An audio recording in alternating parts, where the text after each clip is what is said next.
I found that the most difficult time for me is waiting.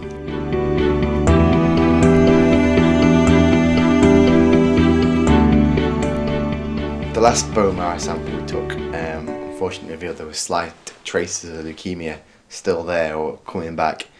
So today the sample we sent away and sort of analysed at quite a deep molecular level, and we need to assess if it has come back, how bad is it. Hopefully it'll be remission, that's still a possibility, but if it has come back, how bad is it, and then what treatment do we need to sort of tackle it and maintain it, or try and push it back even further in the future. I think today really I wanted to show people that this is a procedure a lot of people are scared of or think is going to be quite horrific, and in reality it's quite straightforward.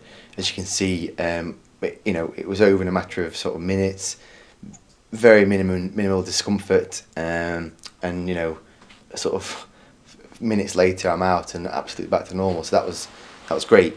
But I would also like to sort of emphasise to people that if you're considering signing up to the bone marrow register, this isn't quite the same as a bone marrow harvest. So bear in mind, if you see on the blog, the most common method now is very similar to giving blood. That's how most bone marrow donation is done. But the other less common method is the old-fashioned method. It's called a bone marrow harvest, where they take bone marrow from the back of your hip, like I had today. What they do is, though, I was under a local anaesthetic, with very minimal discomfort. You are placed under a general anaesthetic, and more bone marrow is taken from like several different sites rather than just one, and that's the difference. And obviously it's not to say it's not a huge commitment, and it will be a bit sore in the morning after.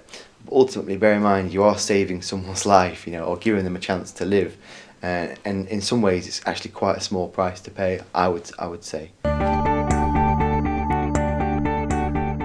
We've now got a 2 to 3 week wait to find out the results of this test, and I can deal with a positive result or a negative result, whatever, that's fine, but the waiting is the hardest thing. It's just not knowing what the outcome is that's so hard to deal with, and I think that it's very hard not knowing.